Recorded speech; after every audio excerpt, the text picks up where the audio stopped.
Գյումրու թիվ 1 ավագ դպրոցի կենսագրությունը դարերով է չափվում։ Շենքը, ինչպես գիտեք, ճարտարապետական արժեք ունեցող կառույց է եւ գտնվում է Կումայրի արգելոց թանգարանում։ Ես ինչու շեշտեցի շենքի առանձնահատկությունը, որովհետեւ այդ առանձնահատկությունը թելադրում է նաեւ որոշակի վարքագիծ, որոշակի արժեքներ։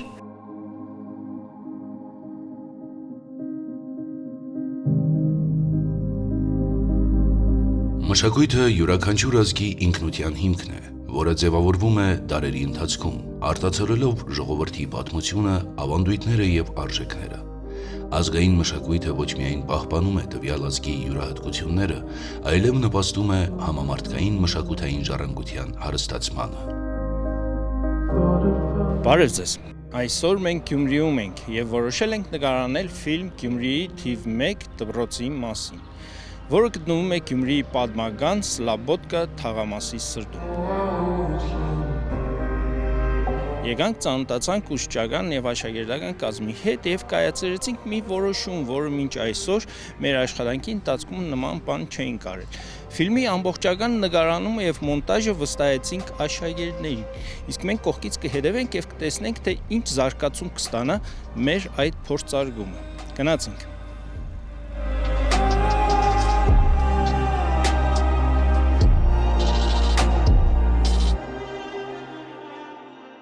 Գյումրին Հայաստանի երկրորդ քաղաքը, ունի հարուստ եւ բազմադարյա պատմություն, որը կարևոր դեր է խաղացել երկրի մշակութային, ռազմական եւ տնտեսական կյանքում։ Գյումրու թիվ 1 ավագ դպրոցը տեղակայված է քաղաքի պատմական Սլաբոդկա թաղամասում, Վարդան Աճեմյան փողոցում։ Եվ այսօրվա մեր պատմությունը կլինի Գյումրու թիվ 1 ավագ դպրոցի մասին, մեր դպրոցի մասին, հանված քաղաքի, ազգային մշակույթի, պատմության ուսումնասիրություններով, ներկա կյանքով եւ ապագայի պատկերացման տեսլականով։ Եվ այսպես, ինչպիսի քաղաք է Գյումրին։ Գյումրու տարածքը բնակեցված է եղել դեռևս մեր թվարկությունից առաջ 3-րդ հազարամյակից։ Հնագիտական պեղումների արդյունքում հայտնաբերված նյութերը վկայում են այս տարածքի վաղ բնակեցվածության մասին։ Քաղաքը սկզբնապես հայտնի էր Կումայրի անվամբ, որը հիշատակվում է ուրարտական արձանագրություններում մեր թվարկությունից առաջ 8-րդ դարում։ Միջնադարում Գյումրին գտնվել է տարբեր տերությունների տիրապետության ներքո, այդ թվում Բագրատունիների թագավորության կազմում։ Քաղաքը հայտնի էր իր արհեստներով եւ առևտրով։ Ալեքսանդրապոլը, գիտեք, միշտ համարվել է արվեստների մայրաքաղաք եւ այդ ժամանակաշրջանում, Ալեքսանդրապոլյան ժամանակաշրջանում 1830-ականներից մինչեւ 1920-ական թվականներ քաղաքում շատ մեծ թվով արհեստներ են եղել։ 100-ից ավելի արհեստի տեսակ է եղել քաղաքում, որոնցից ամենատարածվածները եղել են ոսկեշչություն, դարբնություն, ձուլագործություն, թիթեղագործություն, հյուսնություն, դերձակություն, շատ արհեստներ են ունեցել եւ շատ հայտնի արհեստավորներ են ունեցել քաղաքում։ Նախ ասեմ, որ համքարություններով են աշխատել, այսինքն եղել է դարբինների համքարություն, թիթեղագործների, ձուլագործների եւ եկել է մի ժամանակ, երբ այդ որոշ արհեստներ համախմբվել են, ասենք, մեկ համքարության մեջ։ Օրինակ դարբիններն ու անվագործները համախմբվել են մեկ համքարության մեջ եւ ինչն է հետաքրքիր, որ այդ բոլոր համքարությունները ունեցել են իրենց դրոշները։ Տոն օրերին հատկապես փակցրել են իրենց խանութի, արհեստանոցի կդուրին։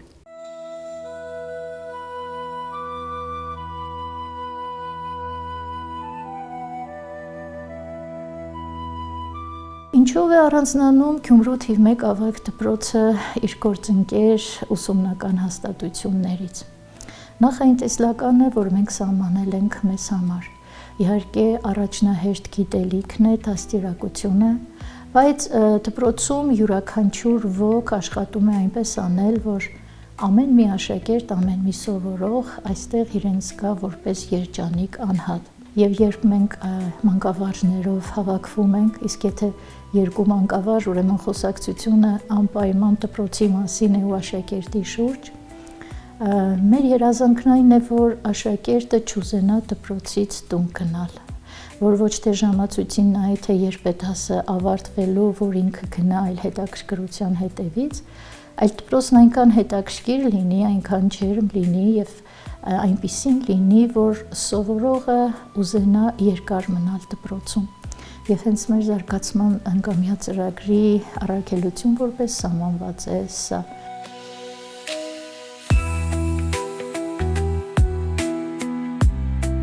Տասնիններորդ դարի սկզբին ռուս-պարսկական պատերազմի արդյունքում Գյումրին անցավ ռուսական կայսրության կազմի մեջ։ 1837 թվականին քաղաքը վերանվանվեց Ալեքսանդրապոլ, ի պատիվ կայսր Նիկոլայ I-ի կնոջ՝ Ալեքսանդրայի։ Այս շրջանում քաղաքում կառուցվեցին բազմաթիվ ռազմական եւ քաղաքացիական շինություններ, ինչը նպաստեց նրա զարգացմանը որպես կարևոր ռազմական եւ տնտեսական կենտրոն։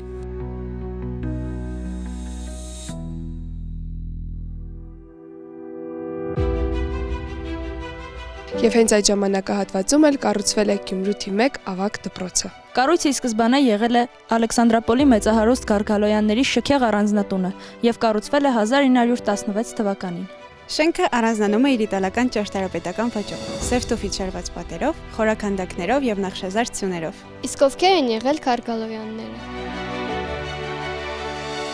Գարգալոյանները Ալեքսանդրապոլի նշանավոր մեծահարուստ ընտանիքներից էր,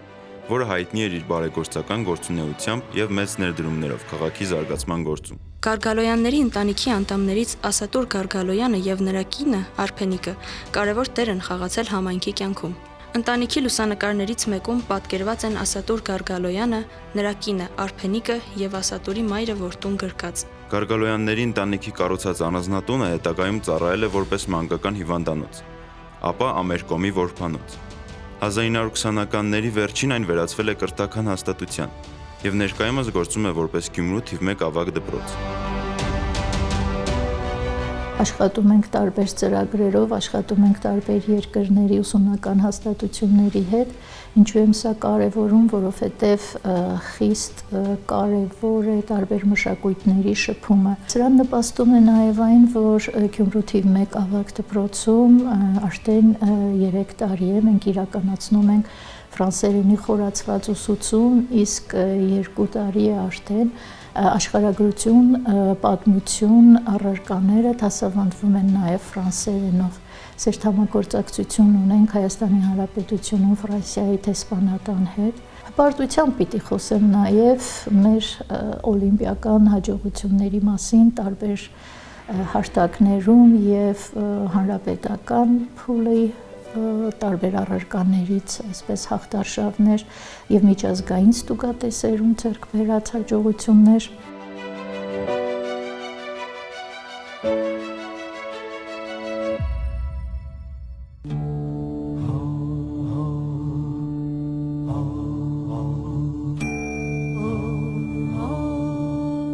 Ալեքսանդրապոլը 19-րդ դարի վերջից մինչև 20-րդ դարի սկիզբը հայտնի էր իր գրական եւ մշակութային ակտիվությամբ։ Այդ ժամանակաշրջանում քաղաքում գործել են մի շարք նշանավոր գրողներ, որոնցից կարելի է առանձնացնել Ղազարոս Աղայանին, Ալեքսանդր Աթաբեկյանին, Իսահակ Իսահակյանին։ Այօրինակ Վադեղանակին շատերս արտասանում ենք Ղազարոս Աղայանի այս հայտնի բանաստեղծությունը։ Արև եկեք զիզի քարին վերեք։ Սև ամպեր հեռացեք, արևին ճամփա տվեք։ Այս գրողները իրենց ստեղծագործություններով եւ հասարակական գործունեությամբ մեծապես նպաստել են Ալեքսանդրապոլի մշակութային կյանքի հարստացմանը եւ հայ գրականության զարգացմանը։ Որպես միջմշակութային համագործակցության կարևորագույն այսպես ծրագրեր կուզեմ առանձնացնել դպրոցը Itfining դպրոցների խմբում կա եւ նաեւ Itfining դեսպան է մեր ուսուցիչը, անդամագրված ենք նաեւ Generation Global ծրագրին եւ ունենք բավականին հաջողություններ։ Արդեն 4-րդ տարին է մենք կազմակերպում ենք աշակերտական աշխատարաններ կամ նաև գիտաժողովներ, տարբեր մարզերի, տարբեր դպրոցների սովորողներ հավաքվում են թիվ 1-ի հարկի տակ, իրենց նախագծային աշխատանքներն են ներկայացնում։ Հետաքրքիր է եւ աշակերտներին հետաքրքրում է նաեւ բանավեճի ակումբը, այսինքն սրանով մենք փորձում ենք աշակերտների մեջ զարգացնել փափուկ հմտություններ, ինչը այսօր խիստ կարևոր է եւ հրամայական եւ ինչի կարիքը մեր աշակերտներն այսօր շատ ունեն։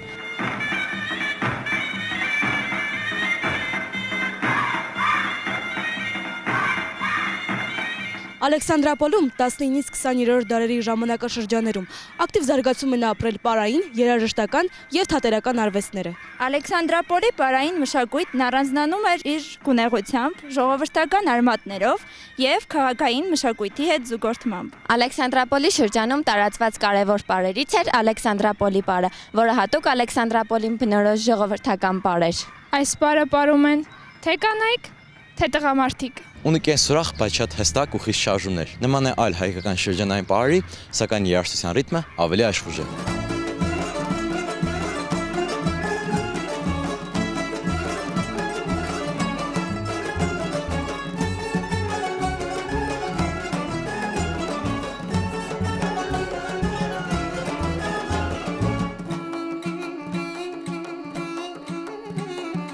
Կուզեմ որպես կենսագրության կարևորագույն մաս առանձնացնել, որ դպրոցը նաև մենթոր դպրոց է, իրականացնում է վերապատրաստումներ, նաև պարտադիր վերապատրաստման ծրագրում է ընդգրկված եւ բավականին, այսպես վարկանիշը բարձր է եւ տարբեր մարզերից նաև դիմում են վերապատրաստման գործընթացը դպրոցում անցնելու համար։ Դպրոցը նաև ներգրավված է էլեկտրոնային ուսուցման մենթորների շարքում եւ արդեն 5 տարի է մենք հեռավար ուսուցում ենք իրականացնում գյուղական վայրերում, որտեղ չկան տվյալ առարկայի մասնագետներ։ Ուսուցիչների մեծագույն մասը մասնակցել է կամավոր ատեստավորման եւ բավականին բարձր արդյունքներ գրանցել, նաեւ տարակարգ ունեցող 3-րդ, 4-րդ տարակարգի արժանացած ուսուցիչներ ունենք։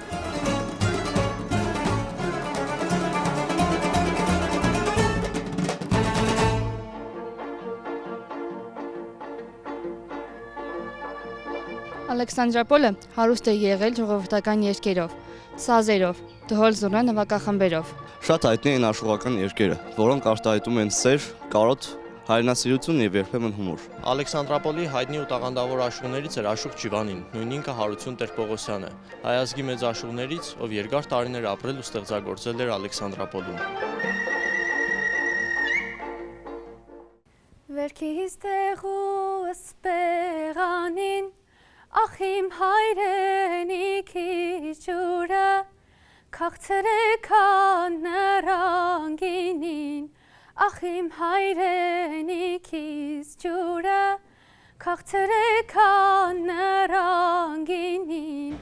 ախ իմ հայրենիքիս ջուրը։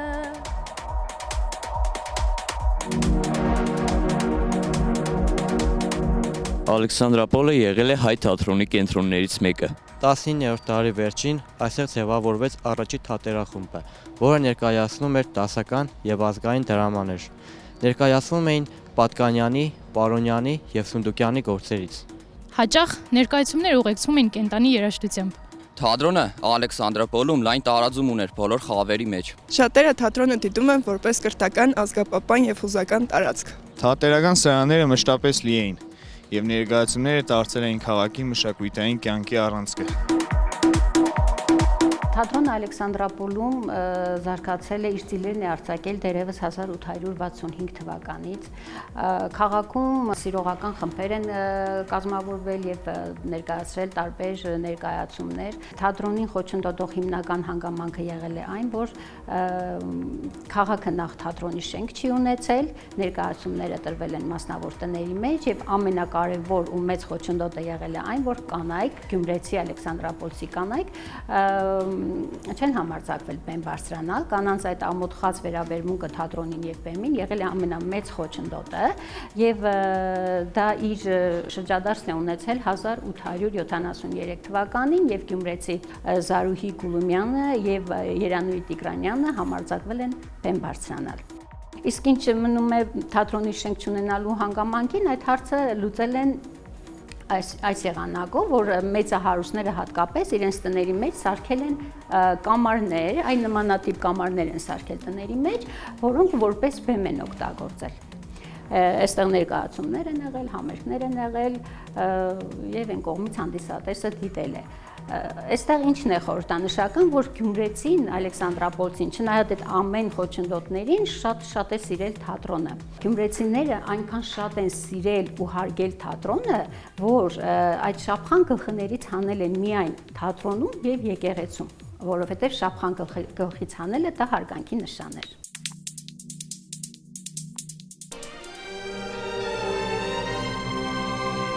Կուզեմ առանձնացնել եւս մեկ դրվագ մեր կենսագրությունից, որ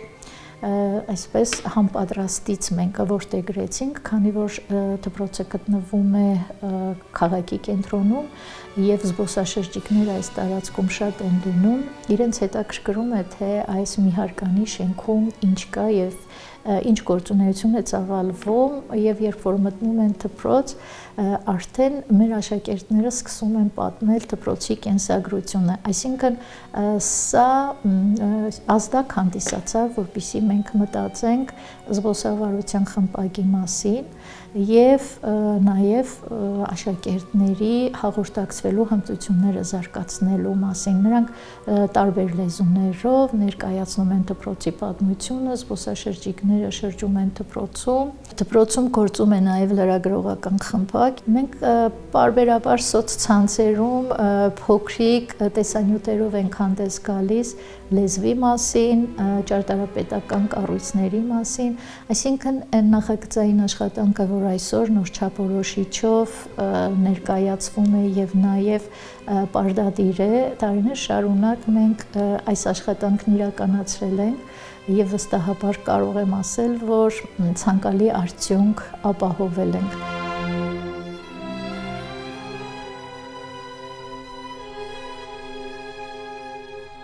Հայ օպերայի պատմության կարևորագույն էջերից մեկն է Անուշ օպերայի բեմադրությունը։ Այս ստեղծագործությունը ոչ միայն ազգային երաժշտական է,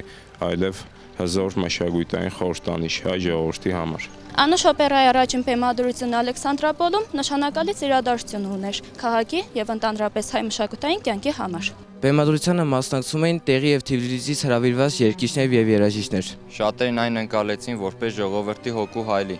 հայկական գյուղական կյանքի, սիրո, պատվի եւ ողբերգության պատկերավորմամբ։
Նյութատեխնիկական առումով եւս դժգոհելու առիթ չունեմ, ունենք հագեցված բնագիտական լաբորատորիաներ, ինչպես նաեւ համակարգչային լսարաններ, էլեկտրոնային գրատախտակներ, այն ինչ այսօր պահանջվում է ժամանակակից դպրոցից։ Հետաքրքիր առանձնահատկություն եւս կարող եմ նշել դպրոցի հետ կապված տարիներ շարունակ մենք ունենք մասնագիտական կողմնորոշման պրակտիկա, այսինքն արձակուրդների ընթացքում տվյալ հոսքում սովորող աշակերտները իրենց արձակուրդը անցկացնում են այն հաստատությունում, որը մտածում են, որ հետագայում պիտի դառնա իրենց մասնագիտությունն ու աշխատատեղը։ Կարծում եմ սա շատ կարևոր գործոն է, որպեսզի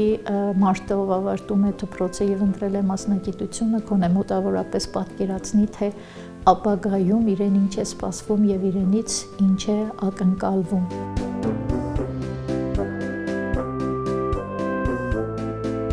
Ալեքսանդրապոլի ճարտարապետությունը 19-րդ դարի երկրորդ կեսից մինչև 20-րդ դարի սկիզբ հանդիսանում է հայկական քաղաքային շինարարական արվեստի ամենավառ արտահայտություններից մեկը։ Այս ժամանակահատվածում ձևավորվեց ճարտարապետական մի ոճ, որը իր մեջ ներառում էր հայկական ավանդական, ռուսական կայսրական եւ եվրոպական քաղաքացիական ճարտարապետության տարրերը, ստեղծելով յուրահատուկ ինքնատիպ քաղաքային միջավայր։ Ալեքսանդրապոլի ճարտարապետության ամենանշանավոր բնորոշիչներից մեկը սև տուֆակարի օգտագործումն էր, որն արդյունահանվում էր Շիրակի շրջանի ընտերքից։ Սև տուֆը դիմացկուն է ցրտի եւ ժամանակի աստեցության հանդեպ։ Այն օգտագործվում էր թե եկեղեցիների, թե բնակելի եւ հասարակական շենքերի կառուցման համար։ Այդ ժամանակահատվածում քաղաքը ձեռք բերեց մուգ քարերով կառուցված շենքերի համաչափ ու ազդեցիկ տեսք։ Ալեքսանդրապոլի ժամանակահատվածի ճարտարապետությունը ներկայացնում է հայ ժողովրդի ազգային ինքնության ժամանակի ու ճաշակի համադրությունը։ Այդ ճարտարապետությունը ոչ միայն ընդգծում է քաղաքը որպես մշակութային կենտրոն, այլև վկայում է նրա պատմական եւ քաղաքակրթական բարձր մագարտակի մասին։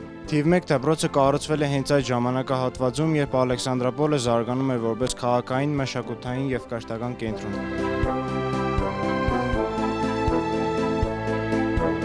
Թիվ 1 ավագ դպրոցի շենքը երկար տարիներ ծառայել է որպես բարձր մակարդակի ուսումնական հաստատություն, որտեղ դասավանդել են ժամանակի լավագույն մտավորականները։ Դպրոցն ունեցել է մեծ նշանակություն հայ կրթության եւ մշակույթի զարգացման գործում։ Սովորողների թվում են եղել ապագա գրողներ, գիտնականներ, ուսուցիչներ եւ բժիշկներ։ Շենքը կանգուն է մնացել նույնիսկ 1988 թվականի Սպիտակի երկրաշարժից հետո, ինչը եւս մեկ անգամ հաստատեց նրա կառուցման որակն ու ճարտարապետական ուժեղ հիմքը։ Այսօր այն պետական պահպանության տակ գտնվող պատմամշակութային հուշարձան է։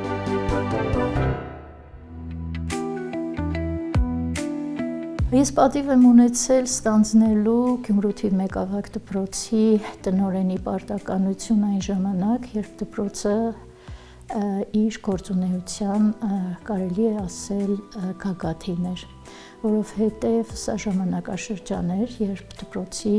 բնագիտական հոսքի շրջանավարտները ամբողջ դասարանով ընդունվում էին Երևանի պետական բժշկական համալսարանի անվճար բաժին։ Իհարկե այս առումով փառք ու պատիվ այն մանկավարժներին, որոնց տքնաջան աշխատանքի եւ գիտելիքի շնորհիվ մենք արձանագրում էինք այս հաջողությունները։ Այսօր եւս այդ ուսուցիչներից մեկը, պարոն Պողոսյանը, շարունակում է աշխատել դպրոցում եւ ոչ միայն գիտելիքներ է հաղորդում, այլև իր տեսակով, իր վարքագծով, իր դավանած արժեքներով կրթում է սերունդներ, որ վստահաբար կարող եմ ասել, մեր երկրի ապագան են եւ կարող են լինել արժանի քաղաքացիներ։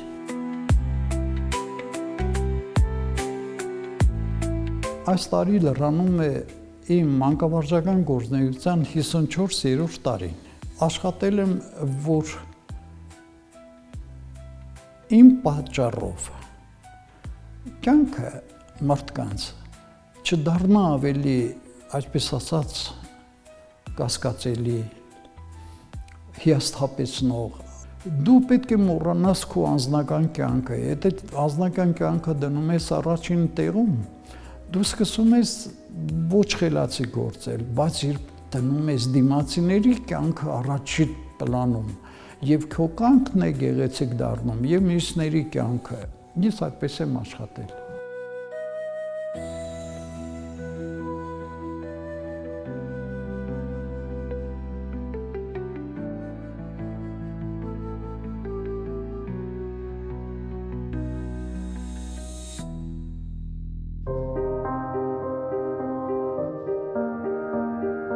թիվ 1 դպրոցի շենքը այսօր ոչ միայն ուսումնական հաստատություն է, այլև գյումրեցիների ինքնության մի մասնիկ, սերնդեսերունդ հիշողությունների ու հպարտության աղբյուր։ Երբ լինեք Գյումրիում, ապա այցելեք մեր դպրոց եւ հիացեք այս ճարտարապետական գոհարով, որը քարերով գրված պատմություն է։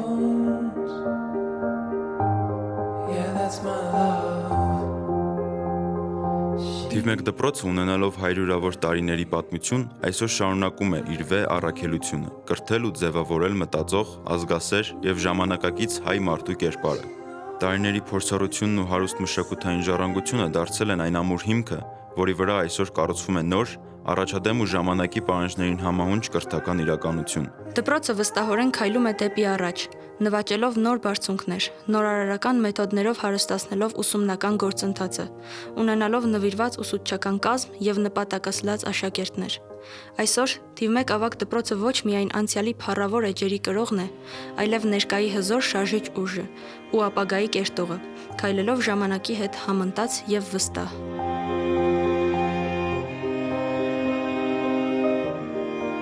Մեր շրջանավարտները ամենուր բարձր են պահում եւ իրենց ընտանիքի եւ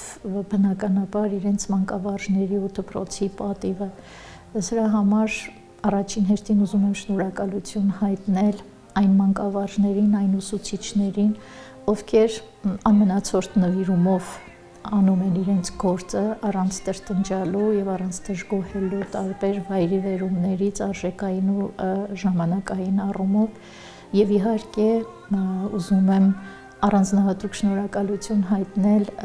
թիվ 1-ցիներին, որովհետեւ թեւավոր խոսք կա, մենք ասում ենք, որ թիվ 1-ցու նախկինը չի լինում, ինչքան էլ տարիներ անցնեն, այն արժեքները, որ մենք սերմանում ենք, հաստատ մնում են նրանց մեջ, իհարկե զարգանալով հանդերձ։ Շնորհակալ եմ, որ բարձր եք պահում դպրոցի պատիվը, ձեր մանկավարժների պատիվը, շնորհակալ եմ, որ ամեն պատե առիթ օգտագործում եք դպրոցը մեծարելու, դպրոցի կողքին լինելու, նաև ձեր ուսուցիչներին շնորհակալ լինելու համար։ Օգտվելով առիթից ուզում եմ նաև իմ այսպես մայրական օրհնանքը հղել նաև այս տարվա իմ շրջանավարտներին, կուզենամ, որ ապրեն իրենց արժանի երկրում, կուզենամ երբեք որևէ մեկի մտքի ծայրով չանցնի երկիրը թողնելու եւ դրսում կայանալու եւ ապրելու մասին։ Վստահաբար մենք միասին, դուք այս պահին կկարողանանք կառուցել այն երկիրը, ինչին ցկտում ենք եւ մեր տեսլականում ինչը որ պահել ենք եւ հանուն ինչի որ ապրել եւ արարել ենք։ Այսօր Գյումրու պատմական կենտրոնը պահպանելով Ալեքսանդրապոլի ճարտարապետական ժառանգությունը հանդիսանում է պետական պատմաճարտարապետական արգելոց։ Այս երիտասարդներն են մեր վաղվա օրը, ապագայի եւ նոր պատմության կերտողները, քանի որ խիզախ են իրենց մտքերով, ազատ իրենց ձգտումներով եւ ուժեղ հաղթահարելու ցանկացած դժվարություն։